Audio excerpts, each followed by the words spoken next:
afternoon. Well, after almost 2 days reports, let's talk about something big. Let's talk some big numbers, right? I think you get tired of all these details today, what we'll be doing in this. Because when I talk about the future, when I talk about the big numbers, everybody's scared in the company. They say, no more big numbers. But I've been keeping on doing for 18 years, and I think the day, as long as I'm alive, I'm always talking about the future. In the past 5 years, I tried to learn to be a chairman. And I think as a chairman of the company, I promised the Daniel and Joe that I will focus on 3 issues.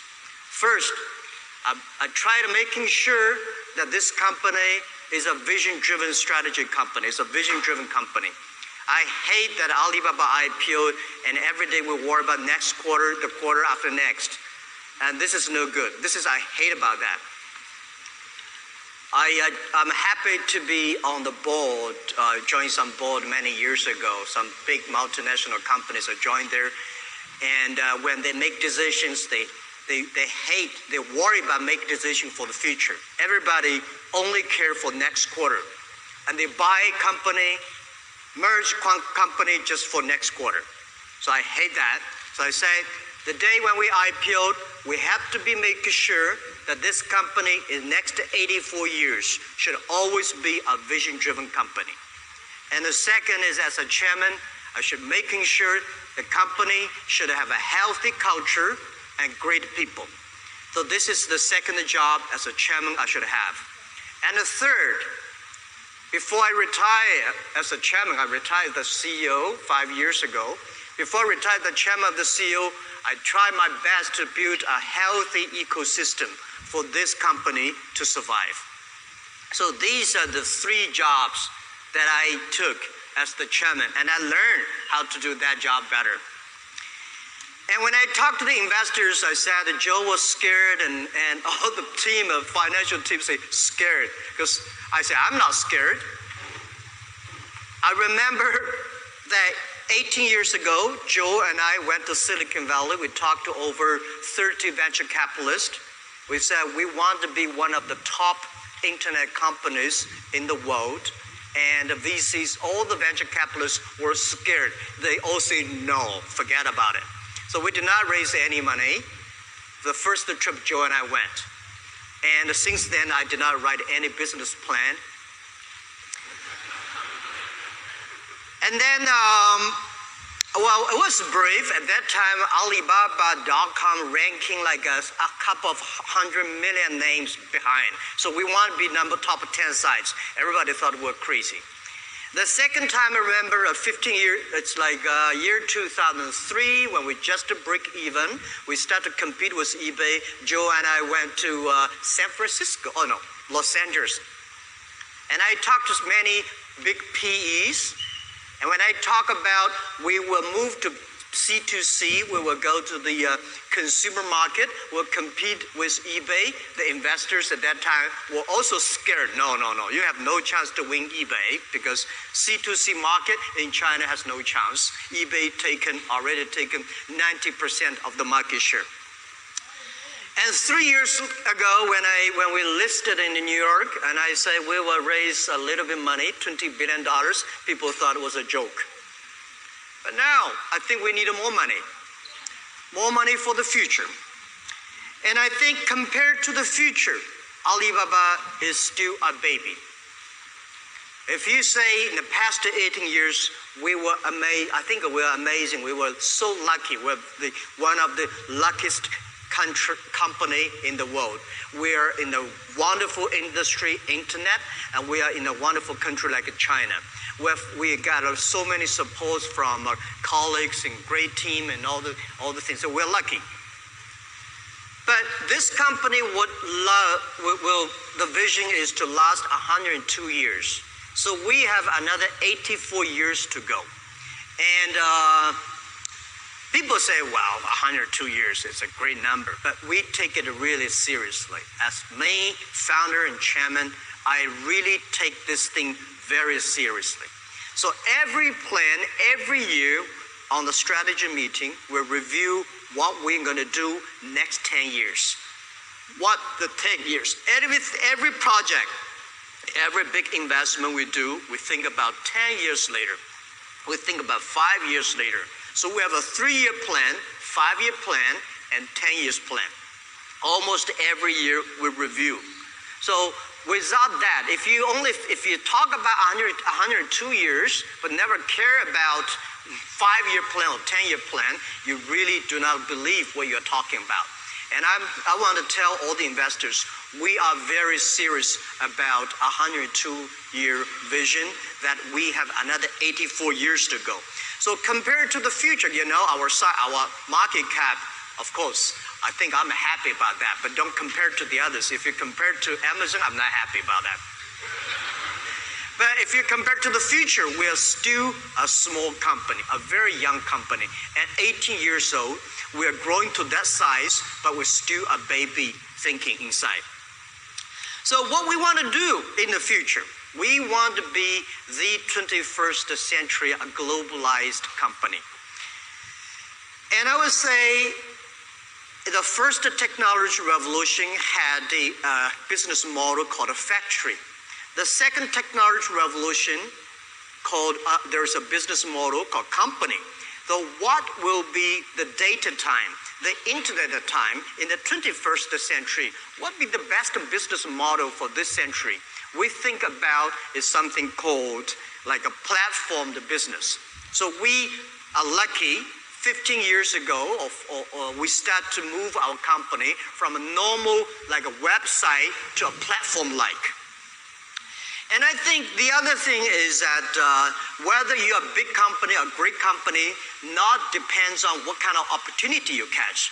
Most of the companies in China, they're always waiting for opportunity.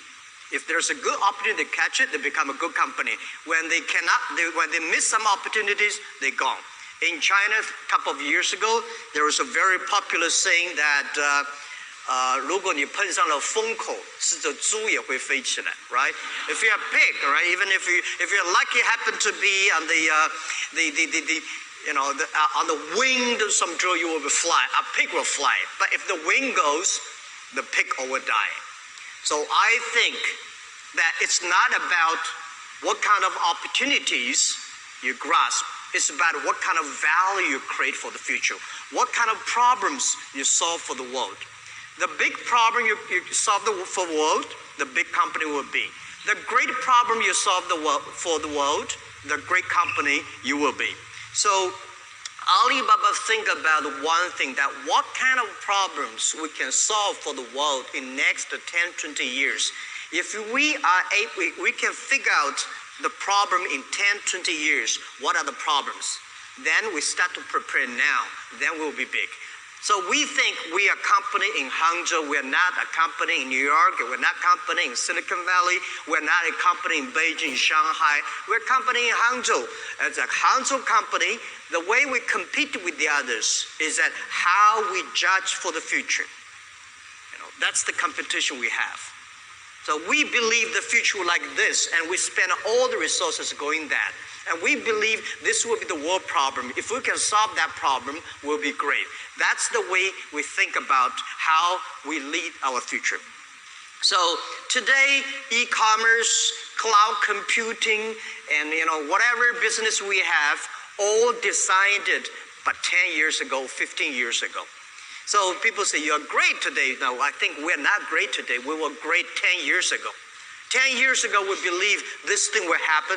15 years ago, we believed this thing will happen. 8 years ago, we believed cloud computing, big data will come. So we start to make decisions 8, 15, and 10 years ago. And then we put all the resources, all the talents, everything just to focus on. So I said to many the entrepreneurs, if there are 9 rabbits on the ground, if you want to catch one rabbit, you should not change the rabbit, you should change yourself, just stick to one rabbit. That's the way to do it. So we had our vision 10, 15 years ago. We know this is where we want to go, and we do anything, change ourselves to be sure that we catch that rabbit. So we think globalization, anti-globalization, anti-trade, and trade protection is a problem. It's going to be a big problem in the future. So how we can help globalize? We think globalization is a great thing. And how, but it's only like 20, 30 years. In the past 20, 30 years, globalization helped a lot of developed countries, helped a lot of big companies. So in the past 30 years, globalization, global trade was controlled by 60,000 big companies, and which make rich company richer, big company bigger, and small companies, small countries, SMEs, all in trouble. And the young people didn't have a chance. So we think about, if we can make globalization, international trade, cross-border trade more inclusive, making sure every small business has the chance, making sure every young people has the chance, that we can solve a lot of problems. People worry about the jobs because the new technology will take away a lot of jobs. But we think if we can make globalization more inclusive, then we can create more jobs. If a small business, you can only sell your products to your neighbors in your county. What if you can sell products across the ocean, across the country to the others? That might be a great solution for the job creation and a great solution for today's problems. So that is why we've been focused, we believe that we can do something for globalized trade, for globalization. We will be helping not 60,000 big companies. We can help 6 million or 60 million small business that they can sell and buy cross-border. This is what we want to do.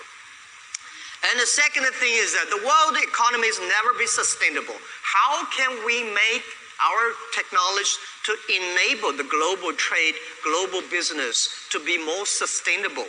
And meanwhile, how we can make business people and people of the next generation happy and healthier. So these are the three values, three problems that we want to solve. The world is not globalization, people don't like it, but we think we should make it inclusive. We should make global business more sustainable. We should make the people in the future are more happy and healthier. So these are three problems, and these are three values we want to create. So in this way, that we definitely want to be a company that can help globalization. So e-commerce will be the best solution. And if you want to do e-commerce, you definitely have a good technology, good people with good vision. 5 years ago, when when the Taobao Tmall GMV just crossed 170 billion US dollars GMV, which is 1 trillion RMB, I had a crazy idea. I say, what if we can make a 1 trillion US dollars by the 20-year anniversary of Alibaba? That is year 2019, because we were born in 1999. So we said year 2019, today we call year 2020 fiscal year, right? We should meet the 1 trillion US dollars. Everybody will say, yes, why not? But I hate the exchange rate. We never put that in the account. So at that time, it's like $1 is like a 6 RMB, but now like $1 close to 7. So we need to we have like 1 trillion RMB gap, which is not easy. But I'm happy about Daniel said, target is a target, KPI is a KPI. Let's do it. If we do in a normal way, we will never meet it.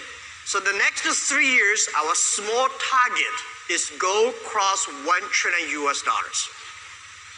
1 trillion US dollars, nobody, no company in the whole world in the last 100 years, people can imagine any company can do it. We have to do in a very innovative way.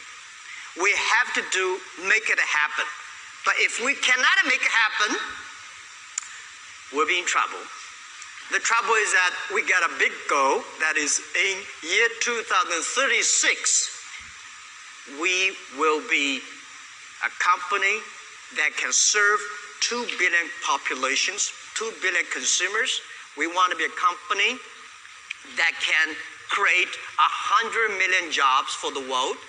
We want to be a company that can support 10 million profitable business on the Alibaba platform. So what is that? If a company can serve 2 billion consumers, that is 1/3 of the total population of the world.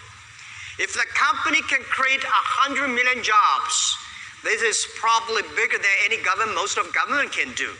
And if your company can support 10 million profitable business on its platform, this is called economy. Today, Alibaba's GMV, it's just it's a commerce rise. Alibaba GMV is ranking 22nd economy of the world. We are just behind Argentina, right? But I think when we cross $1 trillion, we are sort of ranking 17 or 16. But in year 2036, if we can make a 2 billion and 100 million and 10 million, we will be ranking number 5 economy of the world. What does number 5 mean? Number 1, I don't know China or USA. If just say USA, China, Europe, maybe Japan, and us. Well, people say this is too big. It costs nothing to imagine, right? If you even do not dare to vision it, if you do not think about it. So 18 years ago, when 18 people in my apartment, we all together less than $50,000, we start to think that one day we will be the top 10 website of the world. We were brave at that time. Today, we have 55,000 people. We have a lot of money. We have a lot of talents, technology, data. We have a lot of users, or we have 500 million people already using our services. Why not think about it big? Of course, we do not own that economy. The 5th largest economy, we envision, we believe if Alibaba cannot do it, the other people will do it. So if we can work with other people, make this global new economy, it's based on internet. Using this economy, we were helping global buy, global sell, global pay, global logistic, and global travel. Today, many cities in China, you don't need to do anything. Just a mobile phone, you can travel all around the world. We believe in a couple of years, when you have a passport and mobile phone, you can travel all around the world. And 5 years later, you don't need a passport maybe. Just a mobile phone or just your face recognition travel around the world based on your data. So this thing could happen. We have to open our mind and think about it. So this is what we want to do, that we will globalize the business. We will make globalization more inclusive. We will make everybody, if you have a mobile phone, at that time whether it's a mobile phone or not, if you have a gadget like a mobile phone, you can global buy anything you want. Because we hope, as a 10-year CEO must have told you, that in next 80 years, because this goal was put two years ago, anywhere in China, you want buy things online, within 24 hours, you will receive it. Anywhere in the world, if you order online, you will receive a product within 72 hours. I met a girl in Russia a few weeks ago, and she said, wow, AliExpress was great. I said, why is it great? She said, the speed was fantastic. I said, what do you mean by fantastic? She said, only 9 days I received my products.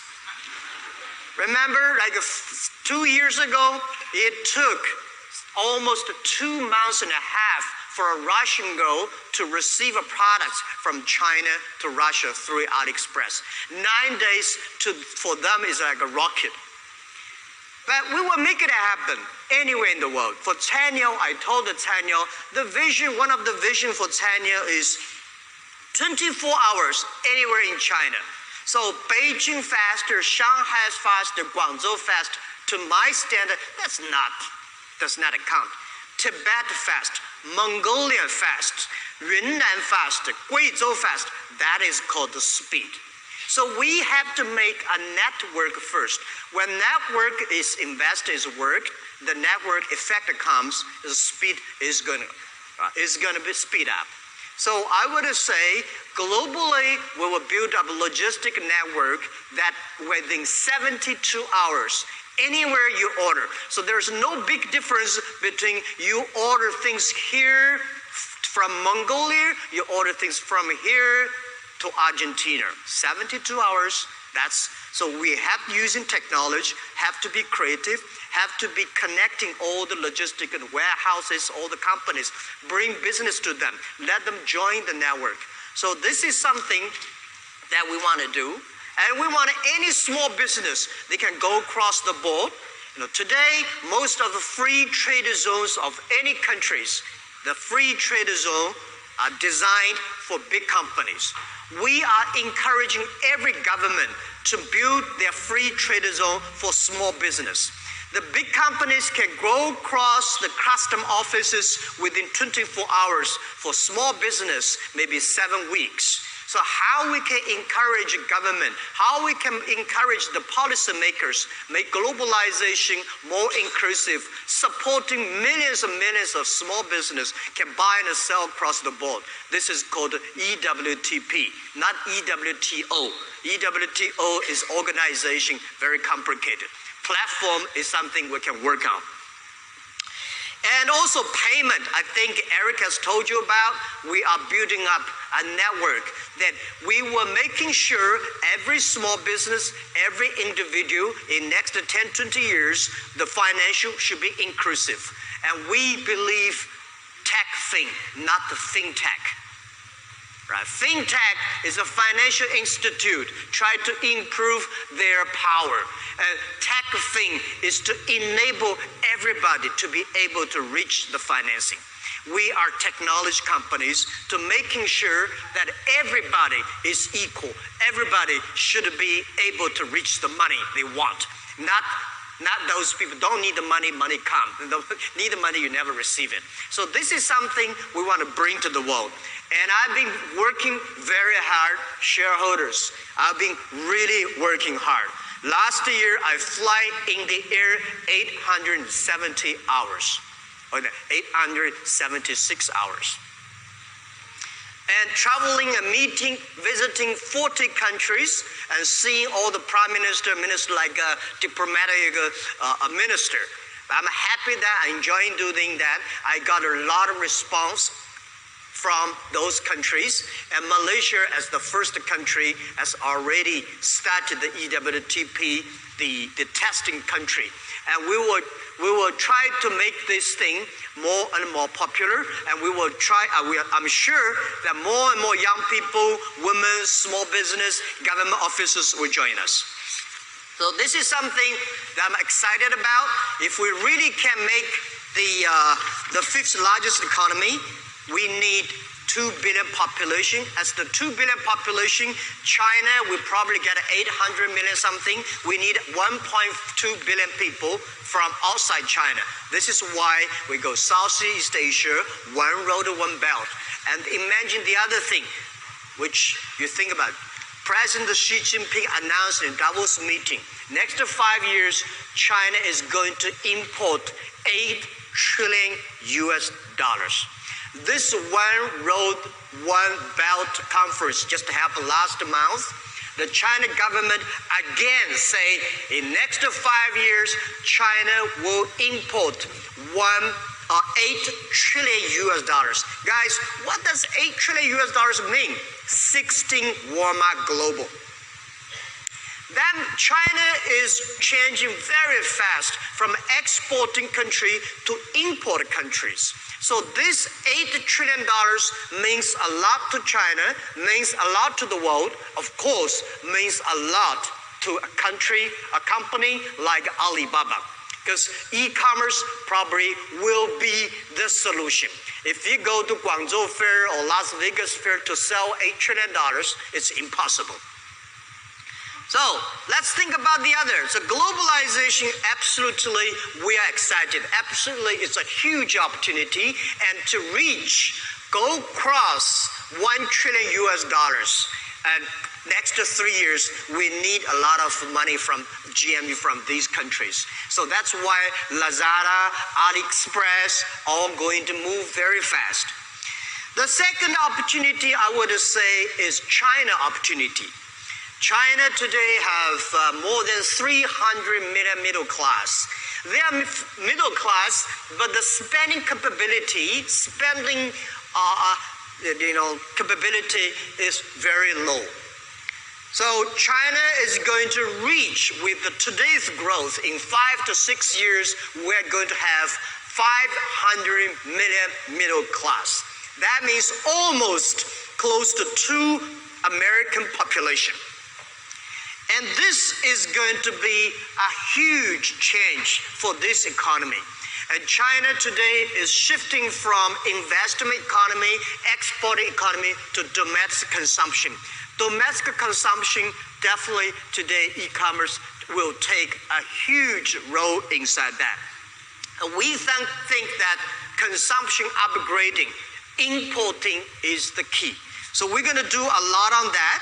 And China, the other thing is which I told last year, that a lot of people do not agree. I say in next 10 years, China is going to facing 5 new retail, new manufacturing, new financing, new technology, and new energy. The new retail, I think you have heard about Daniel yesterday talk about in the detail. The essence of new retail is like shifting from selling products to people to serving the people, from selling to services. So new retail is going to be big. And the other is new manufacturing. I heard people ask about the questions about new manufacturing. The way 8 years ago, cloud computing and big data, 8 years ago, we make decision. That because we know that in the future, retail based on data, manufacturing is based data. So in the past 3 years, our company discussed a lot, much more than most of people in the world about IoT. We believe IoT. We think IoT is the future, is the solution of solving the manufacturer upgrading problem of China. Today, a lot of people in America talk about AI, big data, especially AI. It sounds like if you do not talk about AI, you are in trouble. Honestly, we never talk about AI in the company. I hate people talk about AI in the company. AI normally discussed by those companies without data. AI is normally talked by the academic professors. We've been using that for a long, long time. I remember when our first CEO of Alipay, the Alipay transaction is big, a lot of thieves coming. So in order to, because if we, like Alipay today's transactions amount, we need at least 2,000 policemen, maybe 20,000 policemen. You cannot catch all the bad guys because when you have such a large transaction, all the bad guys come. So we use machine learnings. We hired over, I think in our company, more than 200 policemen joined us. They are all the expert of criminal behaviors. So we teach computers to learn how to catch criminals. If you are a thief, a great thief can figure out 10 ways of stealing money. This is a great thief. Normally, a thief can only figure out 2 or 3 ways. But computer can learn 20,000 or 2 million ways. So when the thief will think he is so smart with the idea, the machine will say, I have seen this 100 times. So I think Doing good things. To me, AI doing good things for the other people, normally irrational. I just love you. I like you. I do things without thinking. All the bad guys do bad things with logic. If you have a logic, AI can do better job than you are. So to my understanding, machine learning and artificial intelligence is the best way to arrest bad guys. We've been doing that on the e-commerce and Alipay for many years, and we never call it AI. And I think that the IoT is going to be big because in the past years, machine all drink electricity. Next 20 years, machine will drink data. In the past 20 years, we make people like a machine, and next 20 years, we will make machine like a people. So this is going to be big. The China 2025 and the Germany 4.0, this all moving to the data. And new financing, I think Alipay has already, Ali Enter Financing already told about that. We are tech thing, we are not the fintech. Fintech is still all the financing. Fintech is still try to control 2080. The 2080 is a special take for China. The big banks, they serve 20% of the big companies, and they made 80% profit. For us, we want to do 80-20. We want to serve 80% of the small business, 80% of the consumers that never got a chance to reach the financing. We are happy about 20% profit. Joe, is that right? 20% is good enough to me. And also the new technology. We are moving faster on cloud computing. We are moving faster on the mobile technology. We also invest on the operating systems. And we are having a lot of big vision. They're trying to be sure that Alibaba is a real high-tech company. I told the team, the real high company, Alibaba should set like a model is Google. People say, Robin is engineer. Tony is an engineer. Jack Ma is a teacher. Oh, is a salesman. No, I'm not a salesman. I'm an evangelist. And I want to say is that evangelists believe in the future. Engineers believe technology. And I believe technology is for the future.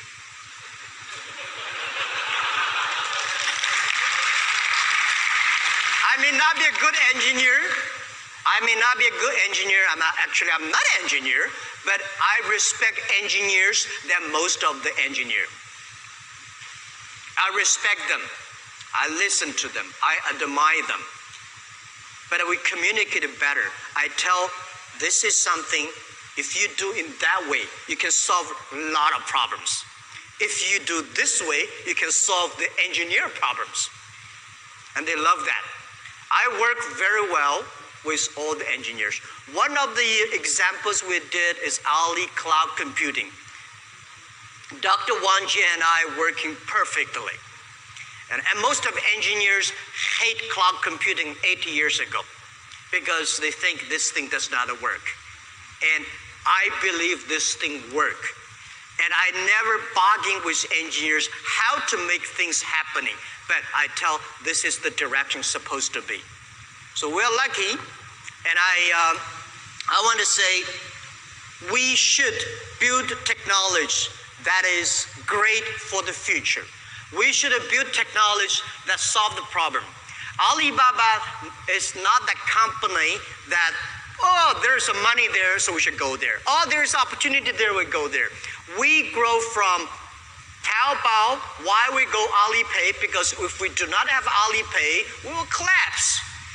So we do the Alipay. When we have Taobao and Alipay, we say if we do not have tight logistics, we will collapse. So we do logistics. So we say now if we do not have the cloud computing, all the traffic will make us collapse. So when we do all these things, we find out we are not happy. So if we're not happy, nobody will be happy. So how can we make people happy?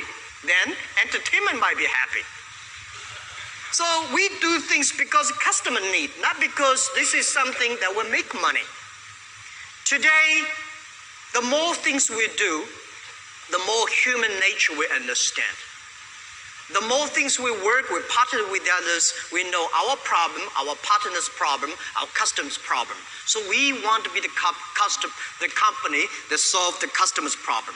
So with that much opportunities in China, the 5 news, the faster growing China economy, and China is the second largest economy, might be the first largest economy in next whatever years. Do you think China should have a few companies that are the top tier of the world? So people say, oh, Alibaba is a Chinese company. No, yeah, we are born in China, but we grow for 21st century. We grow for the world. We are born in China, but we made this company for the global. So we having a great plan for globalization. In our company, every year we will have at least 4 meetings among the 300 senior management of Alibaba. We say 2 in Chinese, 2 in English. If you cannot understand, I'm sorry, go back to learn English. So we will see more and more international people, the colleagues here. We will send all the Chinese, most of the Chinese, the colleagues go outside to support. So as the second largest economy, we think China will have companies like Walmart, Microsoft, IBM, Google, Apple that influence the world in the past years. In the last century, there are so many American companies that influence the world and be the number 1. So we think China may have the chance to have a couple of them, and Alibaba hopefully will be the real top 10 of the world. So what will we have? We have, I think you see all the things what we have today, but we think we have people, we have culture, and the very important, the other assets we have is we have the data. If you look at the world today, I don't know which country or which company in the world that has such rich data than us have. People say, oh, you're everywhere. We are economy. You invest anywhere. You have no logic. We have a logic. You don't have a logic for economy. Because we have an economy logic. You only have to think about it. People say, you are Amazon. No, we're not Amazon. Amazon is Amazon. Alibaba is economy. We are not a Google. Of course, we have an Amazon business. We have Google business. We have a physical business. We have most of business you can see because we are economy. And the economy, to support this economic growth, traditionally is the soil, water, the land, the water, and the environment. For our virtual economy, the most important thing is data. Data is our water. And the other is network. The other is environment, the value we create for our Alibaba users. So this is the data that's why there's a conference. There are a lot of conferences in the future because Alibaba owns that much data. We know data, you have to be careful the privacy. You have to have care for the data security. I saw one of the questions that, how many data that you have not used yet? 99.99. We have not used it yet. Because we don't know how to use these data.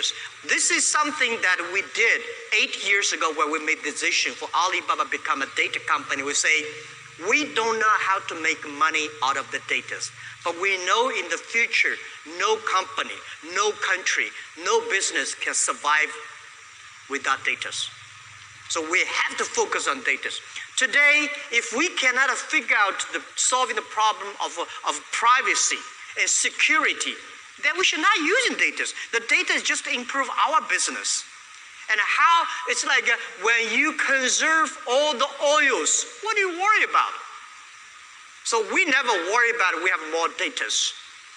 And we will continue to making sure the data is good for society, for the globalization to be more inclusive, sustainable, and happy and healthy. So that's it. That's something I want to say. We have data, we have people, and great culture. And I will say the other thing is I'm happy about the most powerful organization, the governing of the company. We are partnership driven. And our partnership are so different from the investors' partners and lawyers' partners. Joe probably can share next time about our partner system. So because the partner system culture, we guarantee that our company is a vision-driven strategy. We have to be vision-driven. We have to solve problems for the world. We have to create value for the customers. We have to be happy all the time. So that's it. That's what I want to say. And hope to see you again next year. And last year we have like 200 investors. This year we're like close to 400. We hope we can have 10,000 investors someday here. And not about data, not about the data on the screen, not about the results and forecast like Maggie said. People in the future come here, we want to share how we do the business, how we go across the data from IT to DT, how we survive, what the experience. We want to be the company that can share experience with you guys. Thank you very much.